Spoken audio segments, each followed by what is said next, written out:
All right, guys, what's going on? Welcome in. So Mel Kiper and Field Yates did like this back-to-back mock draft, and with their third overall pick, they had the New York Jets selecting Alabama quarterback Ty Simpson. Personally, I really like Simpson. Okay, I think he can bring a lot to an NFL offense, a lot to an NFL organization. You know, you look at specific important traits that Simpson possesses: the ability to make good decisions with the football, the ability to take care of the football, right? 20 touchdowns to 1 INT. He's not playing against FCS opponents every week. You know, these are some top tier schools. Going to Missouri, going to Georgia. You know, Ty Simpson is putting out really, really good production against very good competition, very good defenses and defensive minds. You look at the accuracy with Simpson, you know, he can thread the needle. He can really fit the ball into tight windows. It's no joke, you know, and you know, you can of course talk about completion percentage and whatnot, but I think that's more so tied to the decision-making aspect as opposed to overall ball placement. But Simpson has that, right? Natural pocket awareness, being able to bounce, slide, move up, move back with ease. You know, he feels pressure really, really well, and I like that about him. And I think that because he has a lack of starts, and we're going to talk about that in a second, to have just that natural feel in the pocket, it's something it's difficult to teach, right? Assuming you are already a great college quarterback and you're making it to the NFL, it's difficult to get a quarterback to naturally feel the game like that. Like it takes years of work, years and years of experience, like in-game experience, and that assumes that the quarterback is not going to be mentally beaten and physically beaten down from all the punishment that he's going to endure as he's not being able to feel the pocket. Simpson's also mobile, you know, and I think mobility plus pocket awareness could equal a lot of efficiency, a positive efficiency number at the NFL level, because if you can feel pressure, if you know when to stay, when to leave the pocket, and then you have mobility to actually execute that, get outside the pocket and maybe pick up a first down, that goes hand in hand with, of course, the occasional keeping it on a read option and whatnot. You know, he's not Kyler Murray, Lamar Jackson, Josh Allen, but he is definitely not one of these statues back there, Tom Brady, Nick Foles, where it's just, they look like they're caught in quicksand or like it's just slow as molasses back in the pocket trying to escape and elude defenders. You look at his ability to anticipate throws, especially over the middle of the field and down the field. He can really spin it over the middle of the field. Like he just drives the football so beautifully, just from like a mechanic standpoint. The ball just comes out pretty effortlessly, right? When he really wants to put heat on the football, he can. But again, he can anticipate, he can throw guys open. Granted, he is playing with a lot of NFL talent. You know, a good amount of these Alabama players will be NFL draft picks. That is worth mentioning.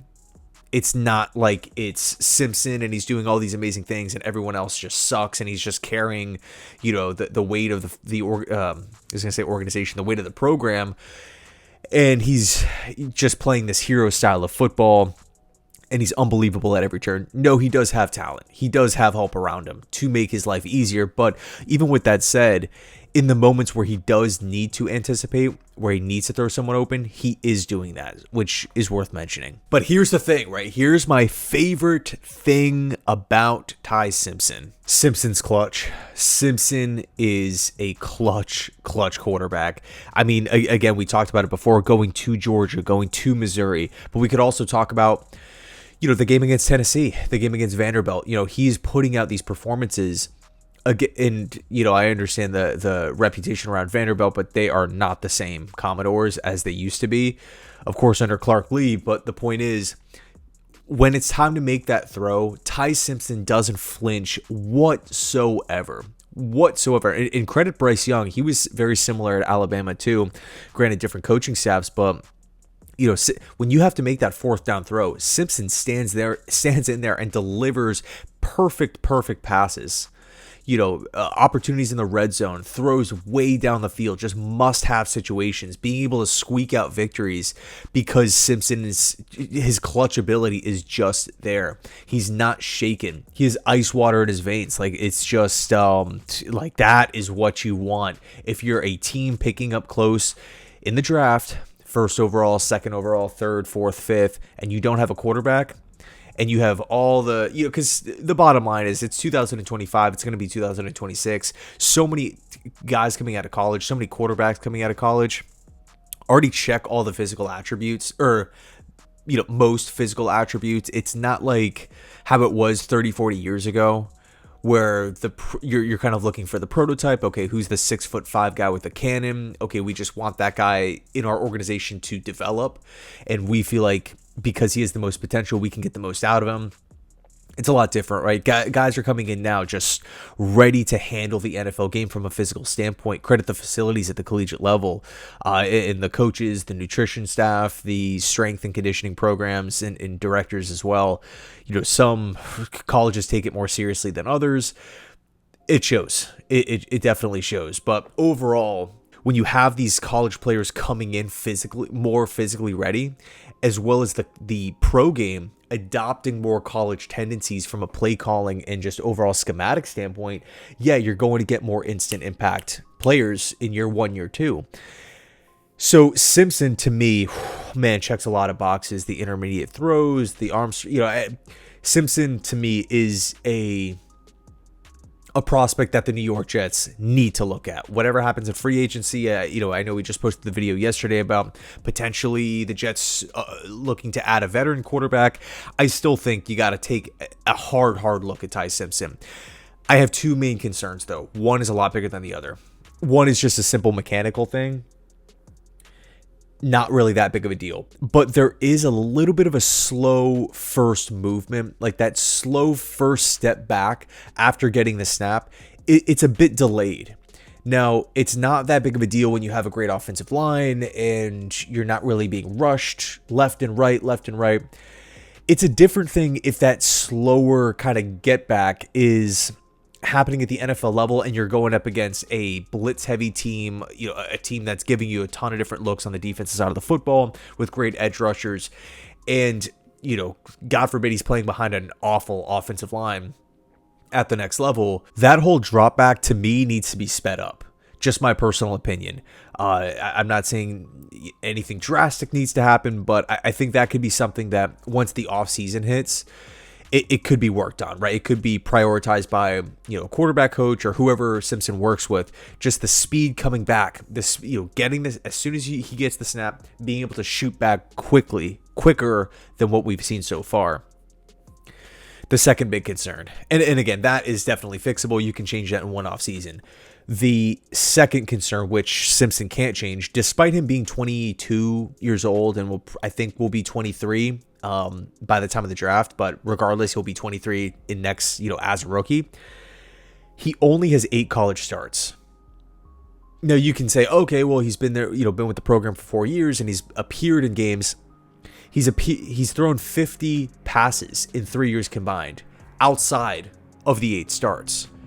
So you look at the track record of quarterbacks coming out of college, let's just call it sub 15 starts. Anthony Richardson, Mitch Trubisky, right? Quarterbacks sub 20 starts. Kyler Murray, number 1 overall pick. Trey Lance, right? Even Darnold, right? Darnold was considered like a more raw prospect. It's going to take some time with him. He had 27 college starts. Oh, he's only a 2-year starter. 27 college starts. Simpson has 8. And of course, the season's going to continue to play out. The draft is not tomorrow. They have a couple more games left on the schedule. Probably SEC championship game. We'll see what happens in the college football playoff. You can rack up more experience there. But that's a risky...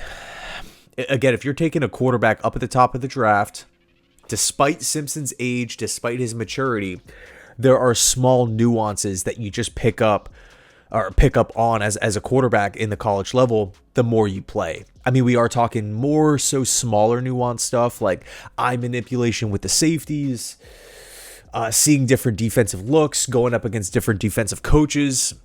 The more starts, the better. And that's kind of been the trend over these past couple of seasons in the NFL. Like you look at the instant success, right? Bo Nix comes in, is taking on the complicated Sean Payton offense in year 1 as a day 1 rookie when everybody had him as a second round pick. I think a big part of that is because he came in so experienced, right? You look at Jaden Daniels, the amount of experience that he had going back to Arizona State, then, of course, going to LSU for the couple of seasons. Like, these quarterbacks are coming in with a lot of games logged under their belt. I don't think Simpson's going to be the type of player where you draft him up at the top of the draft and whatever team lands him pulls a Joe Douglas and just says, please save us, right? We're not going to get you a veteran quarterback. We're not going to really surround you with much talent. Just, we're going to start you. You don't have to earn the starting job. You're just going to be the starter. And that's it. Please do everything for us. Yeah, that's not going to work. If I'm Ty Simpson, I want to land with a team where I feel very comfortable with the offensive coaching staff, but also, I want time to grow on the bench a little bit. If I'm not ready to play, or if I'm rolling out in training camp practices and I'm maybe getting picked off a lot, or whatever the case may be, struggling early, I don't want the media all over my back, fans clamoring, okay, well, let's just call it the Saints, right? Tyler Shuck has one bad game. You got to put Simpson in. He's first overall pick. He's a second overall pick, third overall pick. If he gets drafted to the Jets, that's just how the media is just that's just how they're going to work, unfortunately.